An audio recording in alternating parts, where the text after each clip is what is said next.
Good morning po sa ating lahat. I'm Ginny Linesas Ola from IDEA Yukon Academy here at Odessa, Texas, USA. And I'm currently handling learner with autism in a self-contained class. I am so blessed and thankful dahil isa ko sa naimbitahan upang makapagbigay or makapag-share ng inputs and inspirations sa ating mga aspiring BEd SPED teachers. Thank you so much, Ma'am Bianya and Sir Dan Joseph. So let's start with the first question. In your years of teaching as an inclusive teacher, how would you describe teaching learners with autism? I can say that teaching learners with autism is one of the toughest jobs that I ever had. So naglista ako ng tatlong sentences on how I will describe it. First, it is exciting and surprising. Why? Because on your day-to-day basis, like every day, there are lots of new experiences, new adventures that you will see in your students. Like one of them suddenly will talk that day. Suddenly they can read now. Then you can see some bizarre and unusual tantrums, behaviors, and power struggles every day, although it's really exhausting. And you can see those uncommon response from them when you were teaching. So it is exciting and surprising. Second, it is exhausting and yet fulfilling. I'm gonna be honest, it is really exhausting because you've been teaching like the same thing every day over and over again.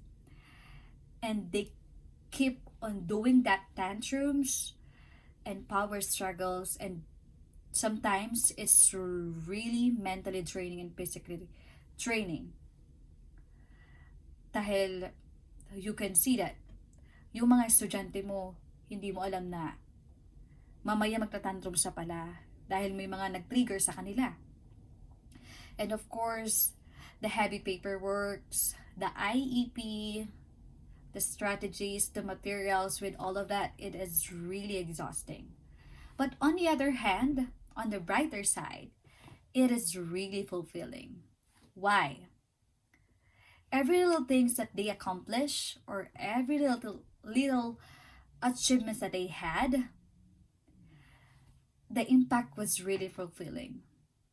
It's like they're filling up the cup in your teacher's soul. The impact is like, I didn't expect that this child was gonna be this good in reading. I never expected that this child was gonna read in a short span of time.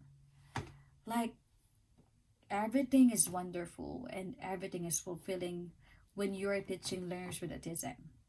And lastly,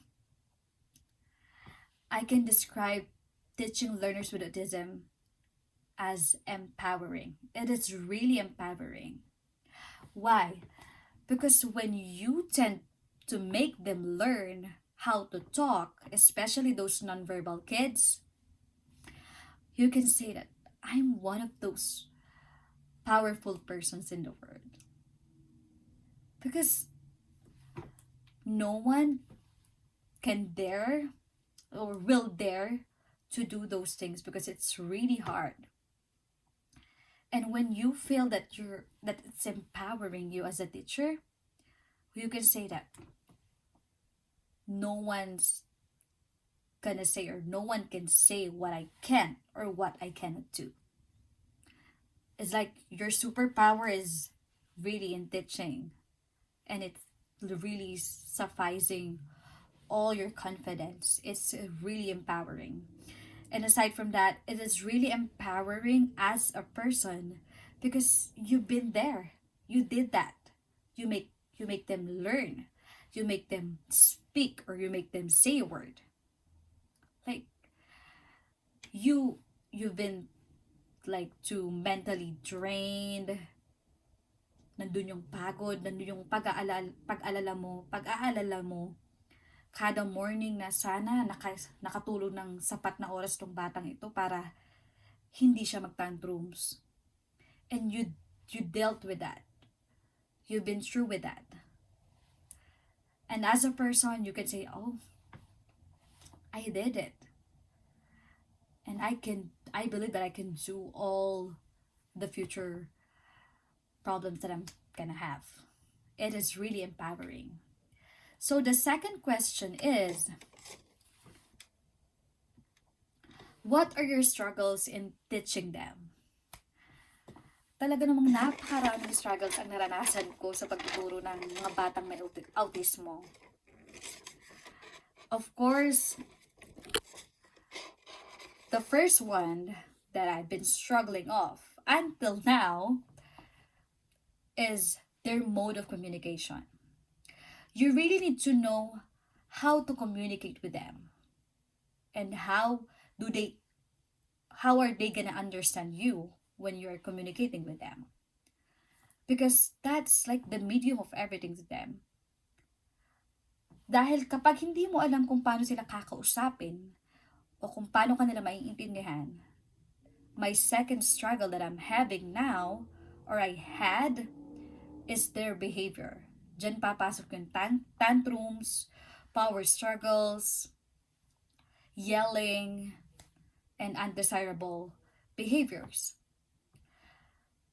And you will feel that, did I do, or am I enough for them? Like, am I doing really good for them as a teacher?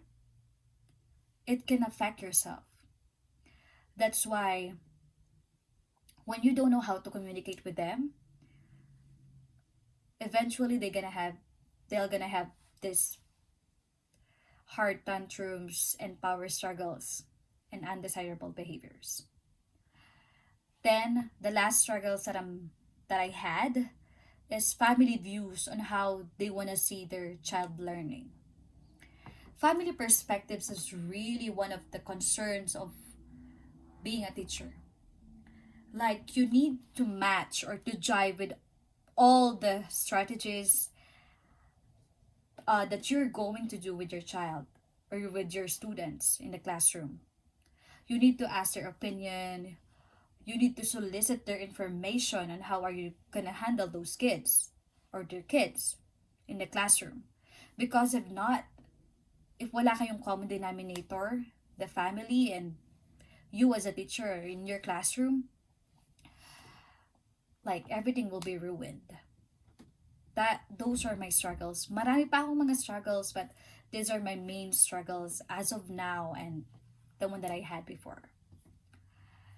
And of course, if you have struggles, you need to formulate it to make strategies.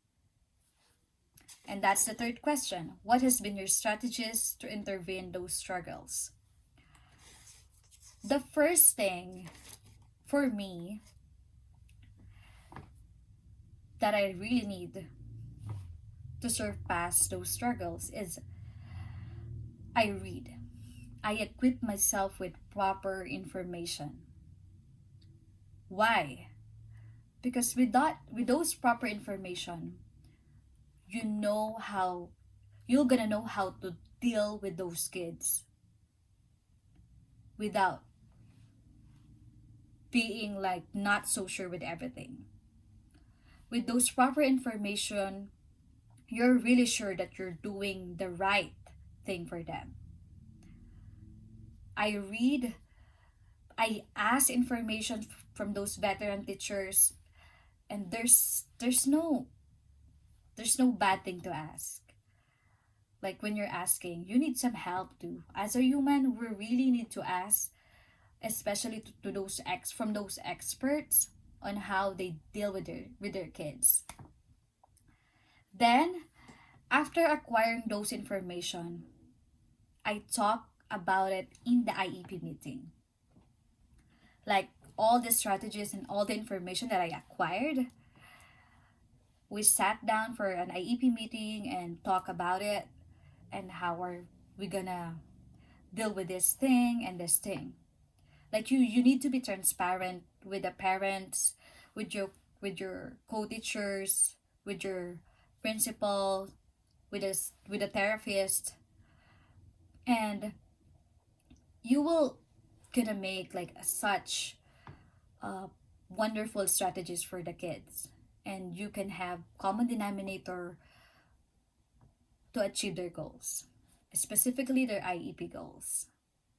And last thing, after acquiring those information and reading a lot and equipping myself with those proper information, I need to apply it and be consistent with it. Of course, applying it, you need to be firm and consistent. Consistent in a way that it's gonna be a routine for them.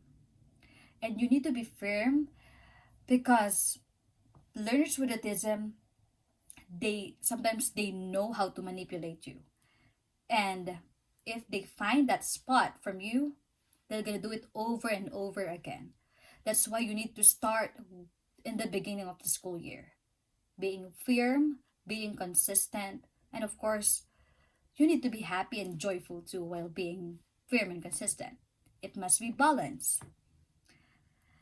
And those are my strategies that I've been applying since the day that I thought. Then, for the fifth question,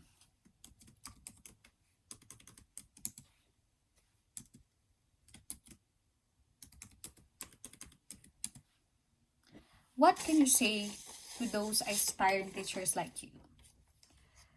Para sa ating mag-aaral dyan sa City College, sa BS NED department, nag-coin ako ng acronym for autism. So, autism. A, you need to be an agent for every learner's successes or success. Agent is you need to be their avenue to prove the world that they can do better, that they can do things that a regular child can do. Then you need to understand your weakness and strengths. As a person or as a teacher, you need to understand where are you good at and where are the things that you need time to master. Kailangan mo i-accept sa sarili mo na meron kang kahinaan and of course, meron kang kalakasan. With that, you can easily internalize those strategies that you're gonna make. Because understanding your weakness and strengths is knowing yourself.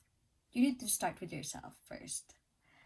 Then T, you need to be thankful and humble. Dahil sa lahat ng nararanasan natin sa buhay, even if it's like failure or it's on the peak of your success, you still need to be thankful and humble. Sabi ka nila laging tiwala sa taas. Kahit nakamit mo na ito, kahit nandito ka na, just be like grounded always. And kakibat mo ng pagiging thankful. Letter I is you need to be inclusive. Of course, we're implementing inclusive education there. You need to be inclusive with everything. For me, it's like you need to consider everything. You need to see things generally. Not like it's specific like this thing or not particularly on this thing. You need to broaden your mind. That what's inclusive means to me. S is you need to be smart with all your decisions. Sabi nga nila, been there, done that. So, kailangan maging wais at maging matalino sa lahat ng mga gagawin mo sa buhay.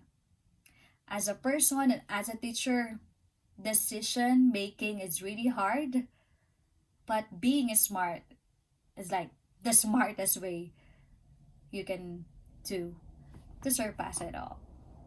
And M, you need to be mindful with all the steps that you're gonna take. Mindful in a sense that you're anticipating the future, but you're still focused in the present. Like, anong gagawin ko kapag nangyari ito? Pero you're still enjoying what you're having now. So autism,